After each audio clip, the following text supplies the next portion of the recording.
V mojstrski kompleksnosti Michelangelove Sikstinske kapele glavne prizore v sredini obkroža cela vrsta figur. Med njimi vidimo preroka Izaija, ki se obrne in vidi dva angela za seboj. Njegovo pozornost intenzivno usmerjata na prizor nad njim, priprave na Noetovo barko. V današnjem branju sta se Izaija in Noe ponovno znašla drug ob drugem. Michelangelov Izaija je videti, kot da je na robu nove misli, navdihnjen v pogled, ki razkriva Božjo milost v toku zgodovine.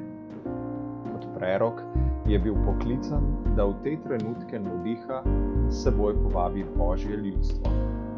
Če sprejmemo njegovo povabilo, se lahko vprašamo, ali je mislil na Noetovo barko, ki počiva na vrhu gore Ararat, ko nam je posredoval vizijo Božje svete gore. V Izaijevi viziji vsi ljudje tečejo proti tej sveti gori, sveti kraj miru in sprave, kjer meči postanejo lemeži in kopja postanejo srpi. Ali je to tudi kraj, kjer lahko mi najdemo trdno podlago? Tisto, kar nas vzdigne, to je današnja sveta gora.